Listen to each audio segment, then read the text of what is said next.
Primera de Samuel 25. Primera de Samuel, capítulo 25.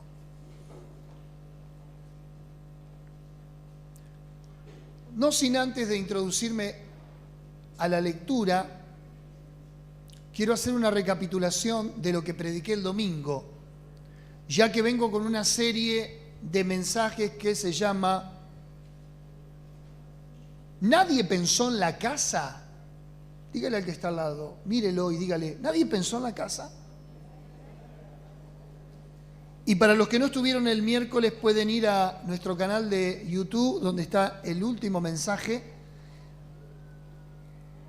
Hablé de la parábola del hijo pródigo, pero claro, usted cuando yo le digo la parábola del hijo pródigo, viene a su mente que ese hijo que había malgastado sus bienes, vivió perdidamente, luego recapacitó, volvió al Padre, el Padre lo abraza, lo recibe nuevamente porque es el Hijo, y nosotros le damos un sentido alegórico de aquella persona que estaba perdido, alejado de Dios, pero luego retorna, y está bien, ese es el sentido original.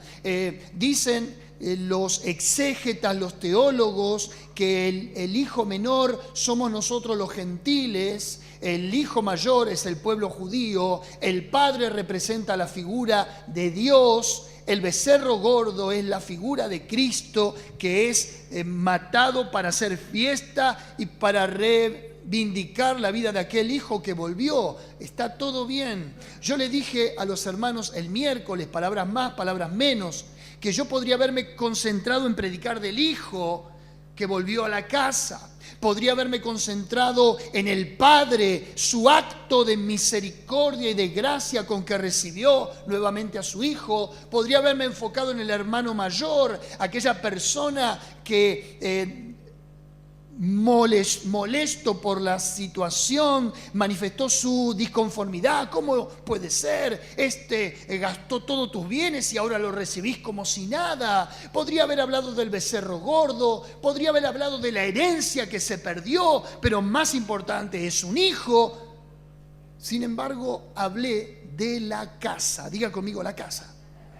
Porque todos pensaron en cada uno en su propia realidad, pero nadie pensó en la casa. El hijo menor pensó más en lo que se podía llevar que en lo que podía aportar y contribuir a la casa. El hijo mayor vivió con el padre, no se fue, no malgastó nada, pero le faltó la capacidad de disfrute. Y encaprichado en la puerta, se quedó allí con la amargura, con el resentimiento de un hermano que hizo un mal uso de la herencia y que ahora ha recibido como si nada. Hablé, entre otras cosas, de que hay dos prototipos de cristianos en la iglesia. El que viene solamente por los bienes, el que llega a la casa para ver qué se puede llevar, y el prototipo del hermano mayor, el que permanece en la casa, pero no pasa los umbrales de la puerta. Siempre se queda a las puertas del compromiso, siempre se queda a las puertas de querer avanzar, de querer proyectar, de querer llevar una vida de compromiso, pero no traspasa la puerta. Yo no sé qué prototipo de cristiano sos o querés ser, pero acá lo que menos les importó a esos dos hijos fue la casa. Interesante que aunque hay hijos que se van de la casa y creen que al irse de la casa caerá en bancarrota, un error garrafal. La casa del Padre siempre tiene abundancia de pan. Si hay quienes se van de la casa o creen que son dueños de decidir y de que eso traerá una bancarrota, bueno, no. El hijo pródigo, cuando cayó en miseria, dijo: en la casa de mi padre los jornaleros tienen abundancia de pan. Es que fuera de la casa del Padre, fuera de la cobertura, te asaltan todo tipo de crisis e infortunios que gracias a Dios te hacen reflexionar y retornar a la casa. Menos mal que este hombre tenía 2 hijos, porque de los 2 no hacíamos uno. Uno se llevó todo, el otro no se llevó nada, pero vivió resentido dentro de la casa del Padre. En esta mañana, capítulo 25, primera de Samuel, quiero hablar también de una casa, de una compleja casa, en la que, como todas las cosas en la palabra de Dios, tiene un final feliz. Téngame paciencia en la lectura porque es un texto que necesito que me preste su atención. Murió Samuel y se juntó todo Israel y lo lloraron y lo sepultaron en su casa en Ramá. Y se levantó David y se fue al desierto de Parán. Y en Maón había un hombre que tenía su hacienda en Carmel, el cual era muy rico, y tenía 3,000 ovejas, 1,000 cabras. Y aconteció que esquilando sus ovejas en Carmel, y aquel varón se llamaba Nabal, y su mujer Abigail. Era aquella mujer de buen entendimiento y de hermosa apariencia, pero el hombre era duro y de malas obras, y era del linaje de Caleb. Y oyó David en el desierto que Nabal esquilaba ovejas. Entonces envió David 10 jóvenes y le dijo: subid a Carmel e id a Nabal y saludadle en mi nombre y decirle así: sea paz a ti y paz a tu familia y paz a todo cuanto tienes. He sabido que tienes esquiladores. Ahora pues tus pastores han estado con nosotros. No les tratamos mal, ni les faltó nada en todo el tiempo que han estado en Carmel. Pregunta a tus criados y ellos te dirán. Hallen por tanto estos jóvenes gracia en tus ojos, porque hemos venido en buen día. Te ruego que des lo que tuvieres a mano a tus siervos y a tu hijo David. Cuando llegaron los jóvenes enviados por David, dijeron a Nabal todas estas palabras en nombre de David y callaron. Y Nabal respondió a los jóvenes enviados por David y dijo: ¿quién es David? ¿Y quién es el hijo de Isaí? Muchos siervos hay hoy que huyen de sus señores. ¿He de tomar yo ahora mi pan, mi agua, mi carne que he preparado para mis esquiladores y darla a hombres que no sé de dónde son? Y los jóvenes que había enviado David se volvieron por su camino y vinieron y dijeron a David todas estas palabras. Una situación realmente compleja. David estaba prófugo. David estaba huyendo de la mano despiadada de Saúl. Un hecho distinto. Lo perseguía por celos, por conspiración, según él, a su reino, etcétera, etcétera. David estaba en el desierto. David andaba con 400 a 600 hombres, juntamente con su familia. Pero como una persona que ha sido desterrada y una persona que anda fugitiva, prófuga, necesitaba sustento, necesitaba pan, comida, necesitaba sostener a las familias que lo estaban siguiendo a David. Y como David tenía toda su jurisdicción en el desierto, cuando había pastores, cuando había esquiladores, cuando había gente de campo que hacía su labranza o su pastoreo, él los cuidaba de los ladrones, los cuidaba de aquellos que robaban ganado, de los cuatreros, los cuidaban porque entendían que eran personas de bien, eran personas que estaban haciendo su trabajo, personas honestas, decentes. David era como el ángel protector de los campos y de los desiertos de su propia nación. En otras palabras, déjeme ponerlo en la expresión de que David era la cobertura de todos aquellos compatriotas, aun cuando él era un fugitivo, sí, póngale aquella historia, aquella mitología del Robin Hood que guardaba la vida de los pobres, que cuidaba a sus propios compatriotas. Ahora, David es un prototipo de Cristo en el Antiguo Testamento. David siempre representa a Jesús, no solamente en su vida, siendo un varón conforme al corazón de Dios, sino también en sus expresiones, en su actitud, en su accionar de misericordia, en su capacidad de reinar. David representa a Jesús. De hecho, los judíos, cuando esperan al Mesías en el Nuevo Testamento, esperaban a ese David, a ese prototipo de David que reinaría con justicia y con equidad. Volviendo al texto, David le va a pedir una mano, un favor, pero dice que este hombre Nabal, que era rico, muy rico, según el verso 2, tenía 1000 cabras, 3000 ovejas y qué sé yo cuánto otro ganado, endurece su corazón. ¿Y qué le dice? En el versículo 11, he de tomar mi pan, mi agua y mi carne que he preparado para darle a estos que no sé ni quiénes son. En otras palabras, Nabal no se está dando cuenta en el mundo espiritual que está rechazando una cobertura y una bendición sobre su casa. Ya sobre la persona de David descansaba la unción para ser el futuro candidato a la corona, para ser el futuro rey. Pero un hombre como Nabal, un hombre ahogado en la codicia y lleno de riquezas y viviendo en la ostentosidad, no puede discernir lo espiritual, no puede ver en David el prototipo del ungido, del rey, del que le está brindando cobertura, por lo cual está rechazando implícitamente la bendición sobre la casa. La misma ley establecía en el libro de Deuteronomio que cuando un judío veía a otro compatriota hebreo estar en una bancarrota o en un momento de su vida de pobreza, tenía la obligación de ayudarlo.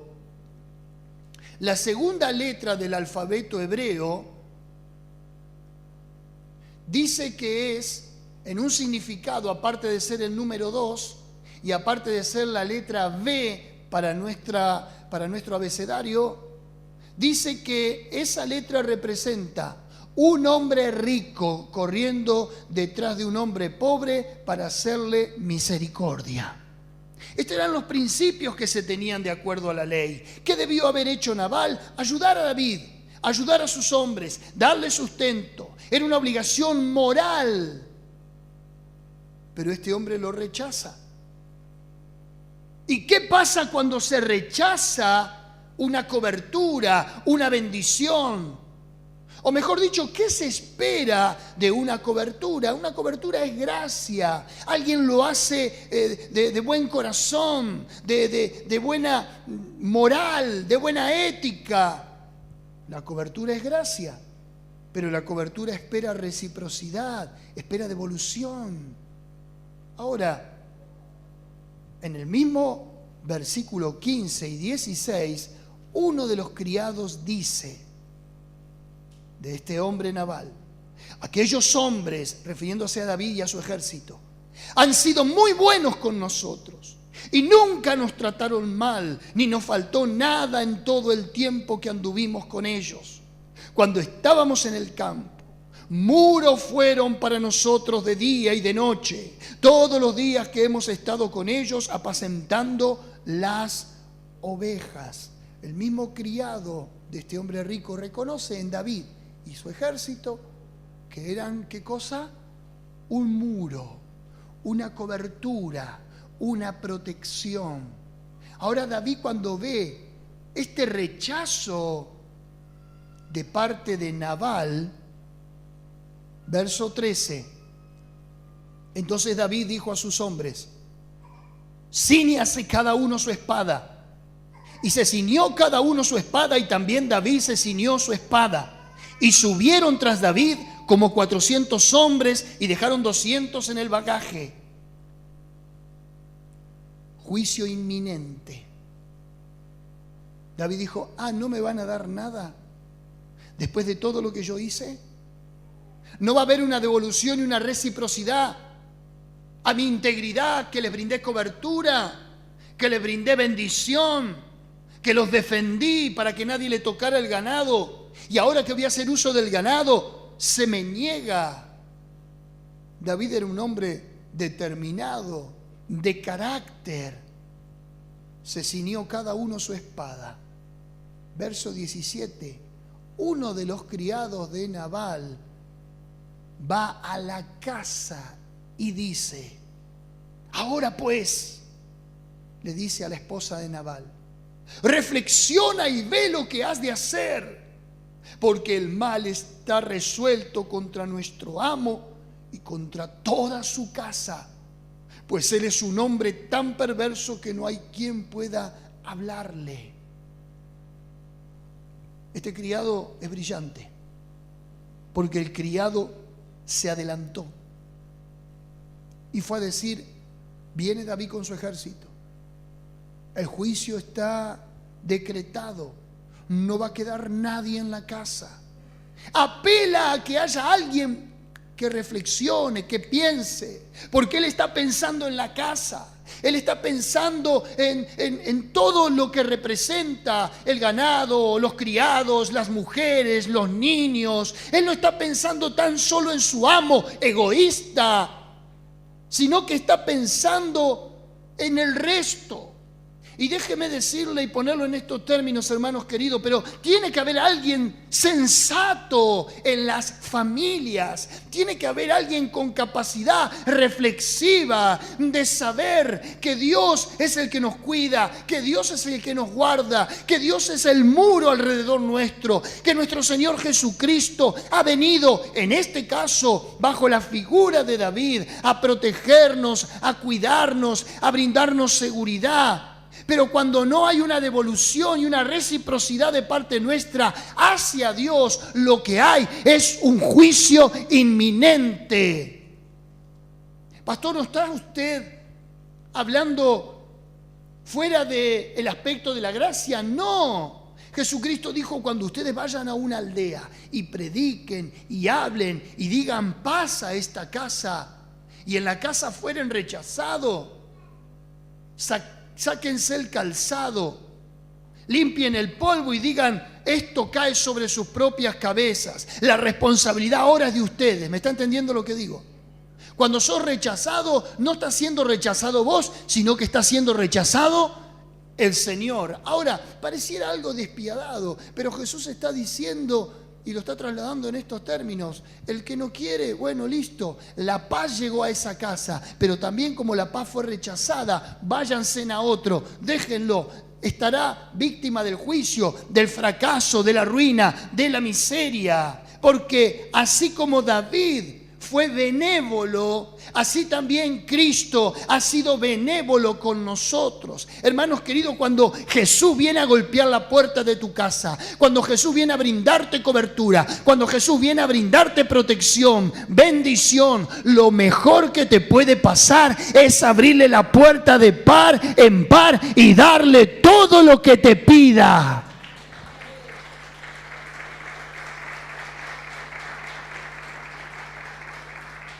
¿Quién es David?, dijo Nabal.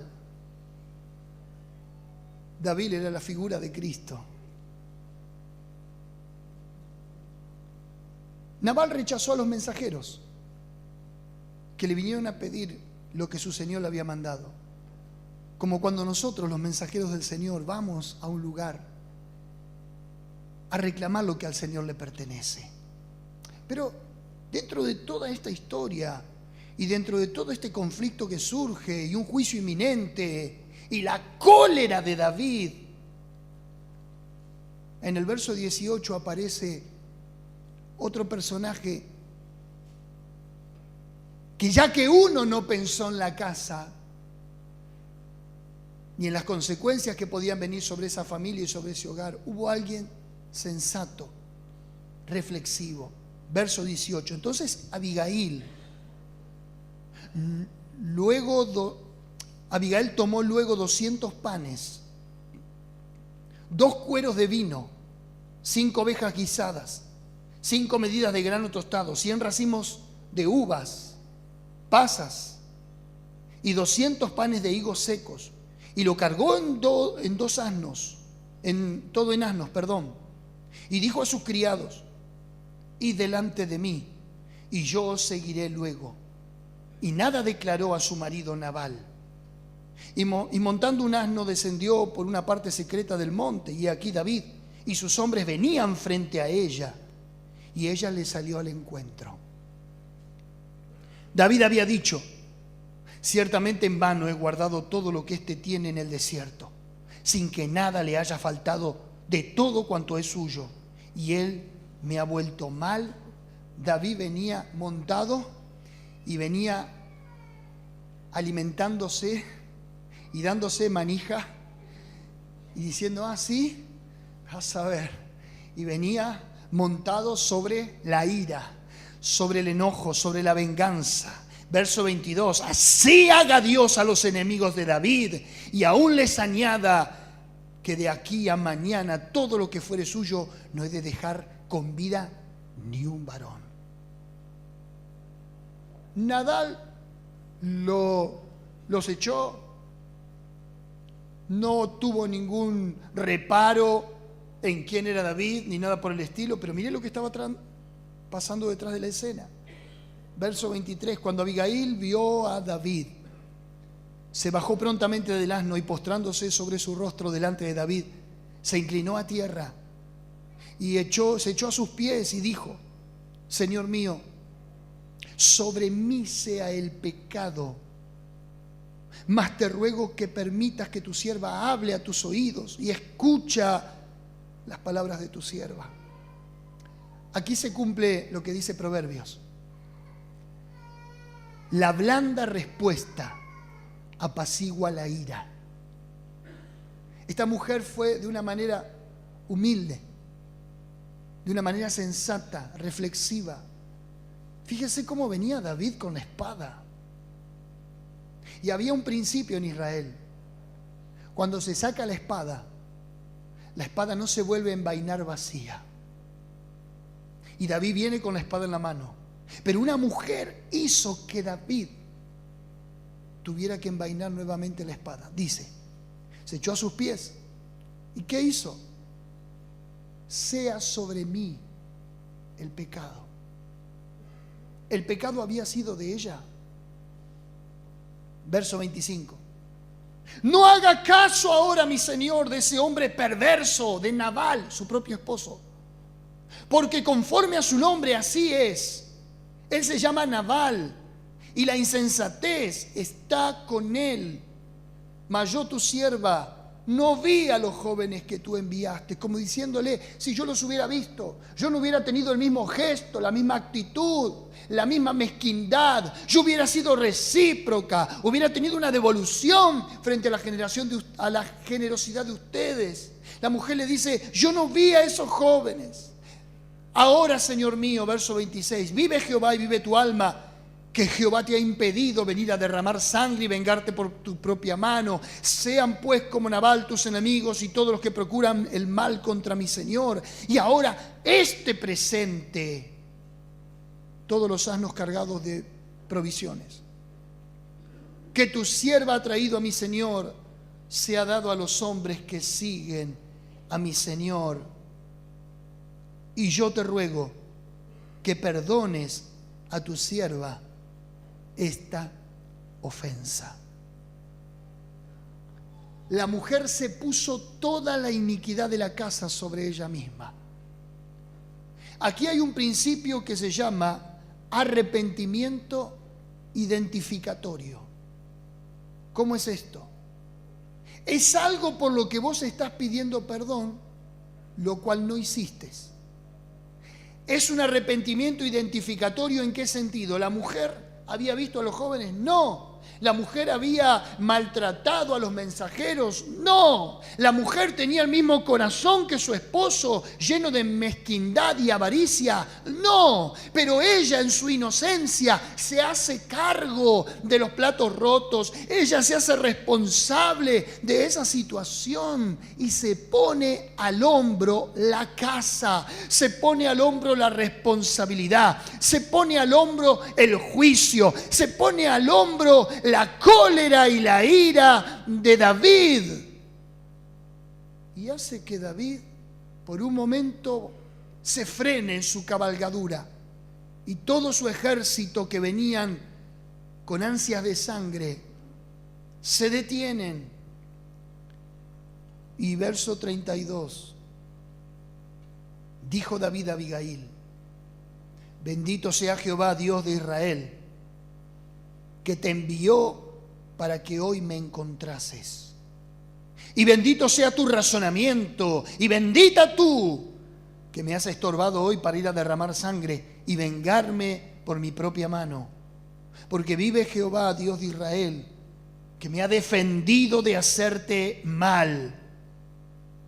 Que si no te hubieras dado prisa en venir a mi encuentro, he aquí que mañana no hubiera quedado con vida a Nabal ni un varón.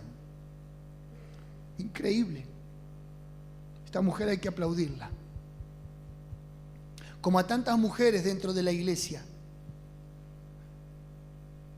que por su piedad, que por su corazón humillado delante de Dios, sin darse cuenta, están deteniendo sobre el hogar y sobre la familia y sobre la casa un juicio inminente de parte de Dios. Por un justo, Dios tiene la capacidad de perdonar a muchos injustos. Romanos capítulo 5 va a decir de esta manera: así como por un hombre, Adán, entró el pecado a toda la humanidad, por un hombre justo entró la salvación a toda la humanidad. Hermanos queridos, esta mujer tuvo la capacidad intercesora por la familia, por el hogar. Vengo con una línea, con una serie de mensajes que se llama ¿Nadie pensó en la casa? Recuerde la parábola del hijo pródigo. Ni el hijo menor, ni el hijo mayor, nadie pensó en la casa. Uno pensó en lo que se podía llevar, otro pensó en lo que no pudo disfrutar, pero nadie pensó en la casa. En vez de llevarse las cosas, hay que acrecentar a la casa. En vez de maldecir la casa, hay que bendecir la casa. Traslade eso mismo a esta familia, traslade eso mismo al concepto de iglesia, al concepto de cuerpo. Hay alguien que se levanta con sensatez a decir: Señor, frente al juicio inminente, yo te pido perdón, aún por lo que no he hecho. Y es increíble cómo esta mujer, por esta mujer se salva toda esa casa y toda esa familia. Sí, quiero decirte a vos que a lo mejor ves el rechazo en el hogar a tu fe, a tus convicciones, a tu piedad. Ves que por un lado vos querés hacer las cosas bien y que por el otro lado se desbarrancan los destinos. Ves que por un lado trazás una conducta, una moral, una ética, una confesión, pero por otro lado parece que Satanás más se ensaña con tu familia, con tus hijos, con lo despiadado, con las miserias, con los vicios, con todo tipo de conductas aborrecibles. Y vos decís: ¿dónde está Dios? Justamente sos vos, esa luz en medio de las tinieblas. Justamente sos vos la sal que está deteniendo la corrupción dentro de tu hogar y de tus seres queridos. ¿Hay alguien ahí? Yo no sé si Abigail pensó directamente en Nabal, porque así como ella era una persona sensata, de buen razonamiento, él era un hombre duro, torpe, ruin, insensato, alguien que no entraba en coherencia, en razón, alguien testarudo, contradictor. ¿Conoce a alguien así? No me diga nombre, por favor. Pero qué verdad es que uno dice: ¿cómo, viendo la mano del Señor en tantas cosas, no se rinde ante la evidencia de nuestro Señor Jesucristo? Yo veo en la figura de David también a Cristo. Hubo un gran debate entre Lutero y Calvino, porque Lutero decía que en toda la Biblia está Cristo, en todos los personajes y en toda la historia. Calvino decía no, en algunos sí, en otros no. Yo quiero favorecer hoy a Lutero. Y en el verso 32 donde dice, y dijo David a Abigail, bendito sea el Dios de Israel que te envió para que hoy me encontrases. Bendito sea Dios que te envió para que me encontrases. Porque es Dios el que nos envía a que encontremos a Jesucristo. No es por nuestra capacidad, no es por nuestra voluntad, no es porque seamos unos iluminados y sepamos que en Cristo está la salvación. Dice capítulo 6 de Juan, verso 44, ninguno puede venir a mí si el Padre que me envió no le trajere y yo le resucitare en el día postrero. Ninguno puede venir a mí si el Padre no le trajere. Y permítame dejar un momento aquí de lado a David, a la historia de la casa y demás, y concentrarme en esta declaración de David, porque yo aquí veo una declaración mesiánica, aquí veo una declaración que encaja en ese gran cuadro de la redención. Bendito sea el Dios de Israel que te envió para que hoy me encontrases. Si hoy estás en este lugar es porque el Padre te trajo, el Padre te envió para que encuentres a Jesucristo, la bendición, la cobertura, la alternativa para el hogar, para la familia, el muro que te va a rodear, el ángel que te va a custodiar, la garantía de la bendición. Pero también hay otra expresión en David que encuentro el perfil de Jesús. Verso 34. Porque vive Jehová Dios de Israel, que me ha defendido de hacerte mal, que si no te hubieras dado prisa en venir a mi encuentro, si no te hubieras dado prisa en venir a mi encuentro, ¿quién sabe si encontrabas algo? Isaías lo va a poner en estos términos: buscad a Jehová mientras pueda ser hallado, llamadle en tanto que está cercano. Deje el hombre impío su camino y el hombre pecador la iniquidad, y vuélvase a Jehová, el cual será amplio en perdonar, y el Dios tuyo, el cual tendrá de ti misericordia. Pero Jesús dijo también en el capítulo 18 o 21 de Lucas, donde dijo: por cuanto no conociste el tiempo de tu visitación, no quedará piedra sobre piedra dentro de ti. Hablándole a Jerusalén. Hay un tiempo y hay un momento en el que hay que darse prisa a correr a nuestro Salvador. Hay un tiempo determinado en donde Dios te está llamando para que te vuelvas a Él, para que te reconcilies con Él. ¿Y qué pasa en ese tiempo? Si lo aprovechás, sos beneficiario de la salvación, sos heredero de las promesas de Dios. Si lo dejás pasar, hay un juicio inminente sobre tu hogar. Nosotros recibimos al Jesús de la entrada triunfal sobre un pollino de asna en condiciones de paz. Pero el libro de Apocalipsis, en el capítulo 21, Jesús ya no viene montado sobre un pollino. Jesús ya no viene con condiciones de paz, sino que Jesús viene en un corcel blanco para someter a sus enemigos. Ya no viene a plantearte condiciones de paz, no viene a darte la opción del arrepentimiento, viene a someter y a poner a sus enemigos por estrado de sus pies. Paz o rendición absoluta. David le dijo a la mujer: qué bueno que te apuraste, porque si no venías en tiempo y forma, tu hogar, tu familia iba a quedar como si nunca hubiera existido. Qué increíble la mujer La mujer pensó en la casa. La mujer pensó en sus criados, en sus hijos, en sus hijas, en su futuro, en sus bienes.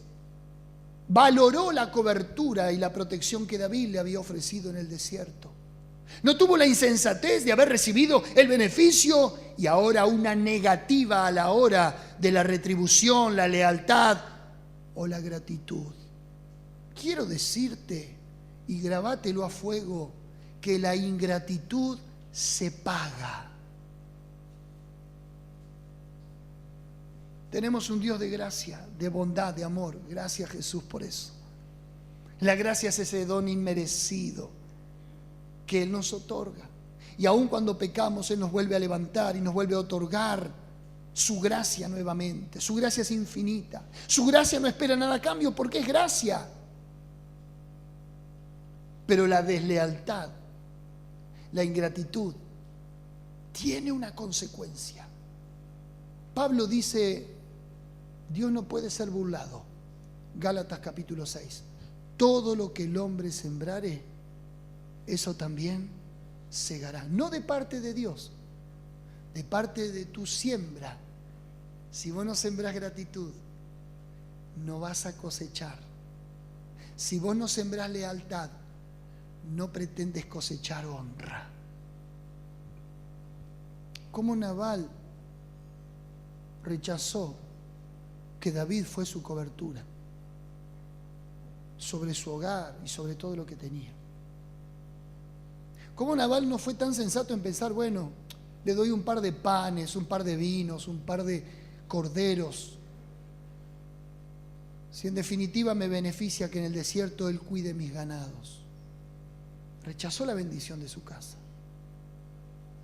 ¿Qué pasó con Nabal? Verso 35. Y recibió David de su mano lo que había traído Abigail.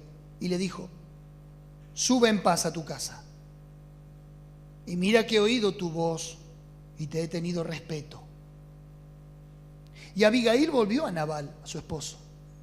Y aquí que él tenía banquete en su casa como banquete de rey. Creo que a las 6 de la mañana me dormí anoche. Porque acá en la esquina había banquete y banquete de rey. Duró hasta las 6. Chamamé. Estamos sin dormir con la pastora. Toda la noche fiesta. Estamos acá de vecinos. Dios los bendiga. Yo voy a orar por ustedes. ¿Está ahí todavía? Y Abigail volvió a Nabal y aquí que él tenía banquete en su casa como banquete de rey. Y el corazón de Nabal estaba alegre. Y estaba completamente ebrio. Por lo cual ella no le declaró cosa alguna hasta el día siguiente. Voy a esperar que esté fresco, dijo. Pero por la mañana, cuando ya Nabal se le había pasado los efectos del vino, le refirió a su mujer estas cosas. Y desmayó su corazón en él y se quedó como una piedra. Y 10 días después, Jehová hirió a Nabal y murió. ¿Se paga la ingratitud? ¿Se paga la deslealtad? Sí.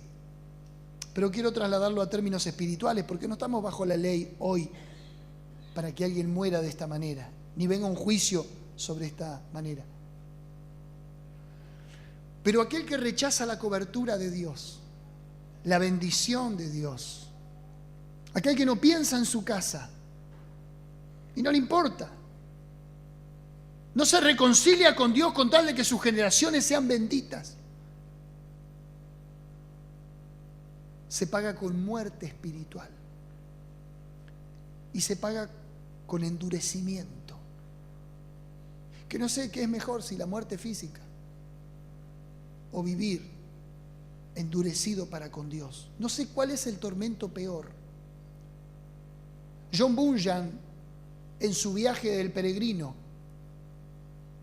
en una oportunidad, en una casa, se le muestra a un hombre dentro de una jaula. Lo cual le dicen, ¿sabes lo que significa esto? A Cristiano le pregunta, ¿qué significa?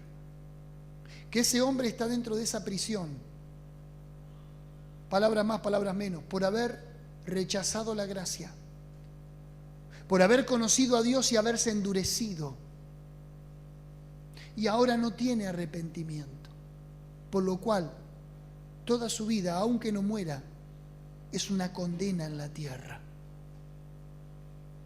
Lo peor que te puede pasar es ser privado del arrepentimiento.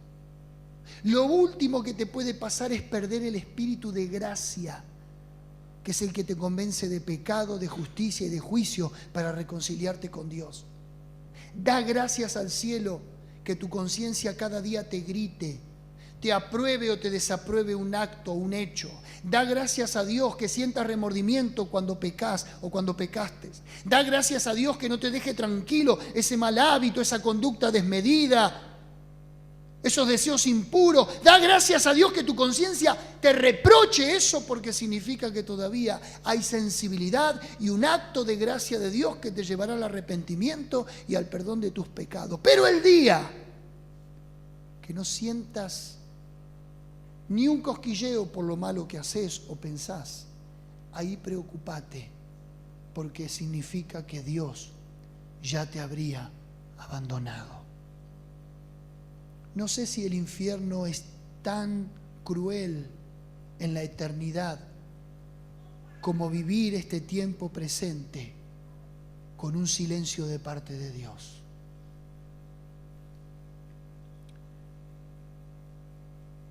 Para rescatar del mensaje, la mujer que no hizo nada y se puso al hogar el juicio que venía sobre su familia.